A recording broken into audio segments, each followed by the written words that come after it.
In a world where modern children struggle with basic household tasks, Amish kids complete 10 chores daily starting at age 5. Animal feeding, meal cooking, wood splitting, and farm work build competence and work ethic, transforming ordinary children into extraordinarily capable young adults managing entire farm operations by 16. Animal feeding. The first chore begins at age 6 to 7, when children take responsibility for feeding the small animals, chickens, rabbits, pigs, and calves, learning that living creatures depend entirely on their daily commitment and that failure has immediate visible consequences. The morning feeding happens before breakfast, establishing the principle that responsibilities to others come before personal needs.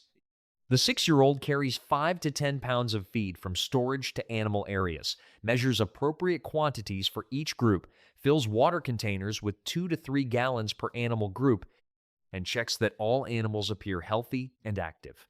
The entire morning animal care takes 20 to 30 minutes, but teaches more about responsibility than years of classroom instruction. The evening feeding repeats the morning routine, bookending the day with animal care that must happen regardless of weather, personal energy levels, or competing desires. The child learns that livestock doesn't understand school days, bad weather, or childhood fatigue. The animals need feeding at consistent times daily without exception. This understanding of non-negotiable commitment creates the disciplined foundation that Amish adults demonstrate throughout their lives. By age 8 to 9, the child handles larger animals, including dairy cows, requiring twice daily milking alongside feeding. The dairy cow, producing 8 to 12 gallons daily, must be milked at consistent 12-hour intervals or production drops and mastitis develops. This biological clock requirement teaches children that some responsibilities cannot be deferred or rescheduled. They happen on nature's schedule, regardless of human preference. Egg collection. The second chore begins even earlier, age 5 to 6, when small children collect eggs from laying hens twice daily. Learning attention to detail, gentle handling, and careful observation that transfers to dozens of other life skills. The morning collection happens after initial animal feeding when hens have laid overnight eggs. The child carries a basket from nest box to nest box throughout the chicken house, reaching carefully under sitting hens who might peck defensive hands, extracting eggs without cracking them, and placing them gently in the basket without stacking too high. The typical flock of 20 to 30 hens produces 20 to 40 eggs daily, requiring careful handling. Eggs cracked during collection represent wasted food and money. The acceptable breakage rate is 2 to 3% less than 1 egg per collection in most cases. The child learns quickly that rough handling produces broken eggs that must be reported to the mother, creating mild accountability that teaches precision without excessive pressure. The difference between a careful collector breaking 1 egg monthly and a careless collector breaking 5 eggs weekly is noticed and addressed not through punishment, but through coaching on technique, improving the result. The counting and reporting habit builds numerical accountability. The child counts collected eggs, reports the number to the mother, and notes any unusual findings: a nest with unusual numbers suggesting hiding hens, a broken egg in the nest indicating aggressive pecking, or a hen showing signs of illness. This daily reporting creates communication habits and observation skills that Amish adults apply throughout their working lives. Wood splitting and carrying. The third chore is divided by age and physical development. Boys age 8 to 10 begin carrying wood from the wood pile to the indoor wood box, while boys age 12 to 14 begin splitting logs into stove-sized pieces, building physical strength and outdoor work capability simultaneously. The daily wood carrying requires 10 to 20 pieces moved from the outdoor wood pile to the indoor wood box near the stove. Each piece weighs 5 to 15 pounds depending on species and size, meaning the daily carry totals 50 to 300 pounds of wood transported 15 to 50 feet from pile to box. The 8-year-old makes multiple trips, carrying 2 to 4 pieces per trip, developing arm strength, grip, and the simple discipline of completing a physical task through repetition rather than single effort.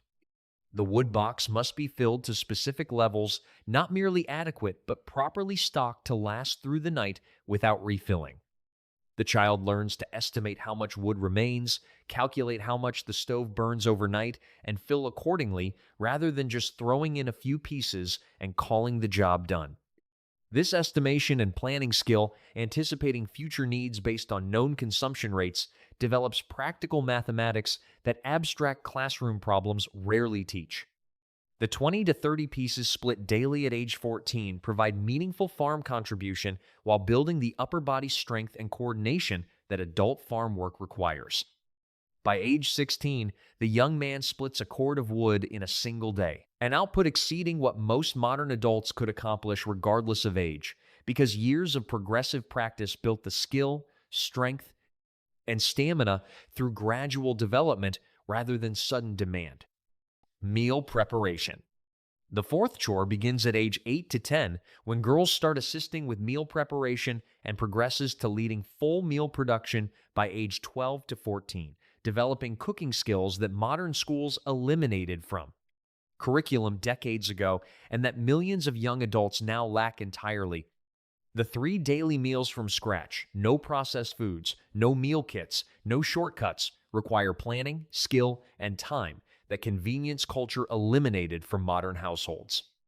Breakfast for 8 to 10 people means 2 dozen eggs scrambled or fried, a full pot of oatmeal, multiple loaves of bread sliced from yesterday's baking, and fruit preserves opened from the canning shelf. The 8-year-old assisting learns to crack and scramble eggs for large quantities, stir oatmeal preventing burning, set the table for 10 people correctly, and time multiple items finishing simultaneously. The bread baking mastered by age 12 requires understanding yeast activation at 100 to 110 degrees water temperature, proper kneading, developing gluten structure over 8 to 10 minutes, recognizing adequate rise by dough volume doubling, and judging baking completion by crust color and hollow sound when tapped. These judgment-based assessments cannot be learned from recipes alone, but require practice developing intuition that experienced bakers apply automatically.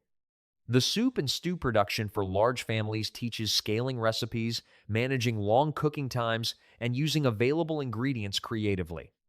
A 10-year-old learning to make vegetable soup starts with whatever produce the garden provides that day, adds stored meat or beans from the pantry, seasons by taste rather than measuring, and produces a meal feeding the entire family from ingredients that might otherwise be discarded individually.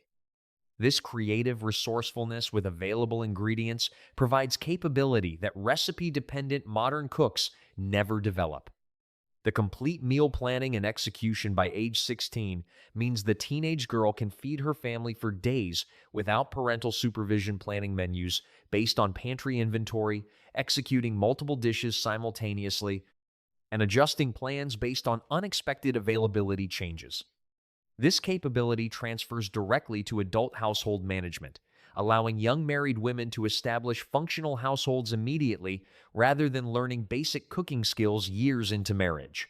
Dishwashing. The fifth chore begins at age 7 to 8 when children start washing dishes after every meal 3 times daily by hand for 8 to 10 people, generating 40 to 60 items per meal, teaching the completion ethic that finishing what you start is non-negotiable. The quantity is substantial. A single meal for 10 people generates 10 plates, 10 sets of utensils, 10 glasses or cups, serving bowls and platters, cooking pots and pans, and preparation tools, easily 40 to 60 individual items requiring washing, rinsing, drying, and putting away completely. The 7-year-old starts with the less challenging items, plates and glasses, while parents or older siblings handle large pots and sharp knives. By age 9, the child handles the complete washing independently, including the heavy cookware. The hot water preparation teaches process thinking. No hot water flows from taps. Water must be heated on the stove in large kettles, then added to the wash basin, creating proper washing temperature. The child learns to start the water heating before finishing the meal, anticipating the need rather than waiting until the table is cleared to begin preparation. This forward planning, working ahead to eliminate waiting, becomes habitual thinking applied to every subsequent task, with preparation requirements. The washing sequence follows a logical order, preserving water cleanliness longest. Glasses and cups are washed first in the cleanest, hottest water, followed by plates, then serving dishes, then pots and pans that soil the water most severely. This sequencing logic, organizing work to maximize efficiency and quality, develops analytical thinking that transfers to managing complex adult projects with multiple components requiring prioritization. The complete task definition washing means washed, dried, and put away completely, not left drying in a rack, teaches that partial completion doesn't count. The child who washes and dries but leaves dishes on the counter hasn't completed the chore. The expectation is total completion without reminder or follow-up, building the autonomous task ownership that employers consistently identify as the most valuable and rarest characteristic in young workers. House cleaning. The sixth chore begins at age 8 to 9 with daily sweeping of all floors and expands progressively to include weekly scrubbing, dusting, and bathroom cleaning, teaching maintenance culture that prevents small problems from becoming large ones through consistent daily attention. The daily sweeping covers 800 to 1,500 square feet of flooring in typical Amish homes, the kitchen, dining area, sitting room, and any utility spaces generating daily dirt and debris. The child learns to sweep methodically from far corners toward the center and then toward the door, gathering debris completely rather than pushing it into corners for later discovery. The technique matters because a poorly swept floor requires resweeping, creating double work that teaches the value of doing it right initially. The beds made by 6 o'clock a.m. every morning establishes the principle that personal spaces must be orderly before leaving them, a standard applied throughout the day to every workspace and living area. The child who makes the bed without being reminded demonstrates internalized standards rather than externally enforced compliance. This distinction, doing right because it's right rather than because someone is watching, represents the character development that chore culture builds and praise culture cannot replicate. The weekly floor scrubbing on hands and knees using brushes and soap water develops physical humility, the willingness to perform unglamorous, necessary work without resentment or complaint. Modern culture glorifies certain types of work while treating domestic maintenance as demeaning, creating adults who outsource basic cleaning rather than recognizing it as personal responsibility. Amish children scrubbing floors from age 9 develop the understanding that maintaining one's environment is dignified, necessary work regardless of how it appears to outsiders. Garden work. The seventh chore begins at age 6 to 7 with simple tasks and expands progressively through the growing season, daily watering, weeding, harvesting, and planting, teaching children where food actually comes from and what its production requires in time and effort. The daily watering during dry periods requires carrying buckets from the hand pump or connecting hoses, ensuring every plant receives adequate moisture for continued production. The 6-year-old carrying 2-gallon buckets weighing 17 pounds each makes multiple trips ensuring the garden is properly watered, developing both physical capability and understanding that plants need consistent care rather than occasional attention. The weeding, consuming 30 to 60 minutes daily during peak growing season from April through October, teaches persistence with tasks having no clear completion point. Unlike washing dishes where the task ends when all dishes are clean, weeding continues indefinitely because weeds regrow constantly. The child learns to work a defined area completely, move systematically through the garden, and return tomorrow to areas already weeded. This acceptance of recurring maintenance without expecting permanent completion prepares children for adult responsibilities that never fully resolve. The harvesting requires judgment, developing over seasons, knowing when tomatoes are ripe by color and slight give under gentle pressure, when beans are ready by pod fullness without seeds bulging, when melons are ready by the dried tendril nearest the fruit and slight separation from the vine. These assessments cannot be taught from books, but develop through seasons of observation and occasional misjudgment, teaching the difference between almost ready and actually ready. Younger sibling care. The eighth chore begins at age 8 to 9 when older children supervise younger siblings during periods when parents are engaged in farm or household work, developing empathy, patience, and leadership through genuine responsibility for others' safety and well being. The supervision responsibility is genuine, not performative. The 9-year-old watching 3-year-old and 5-year-old siblings while parents work in the field has real authority and real accountability. If the toddler gets hurt, the supervisor failed. This authentic responsibility creates genuine vigilance rather than casual babysitting, teaching children to actually watch what they're responsible for rather than being physically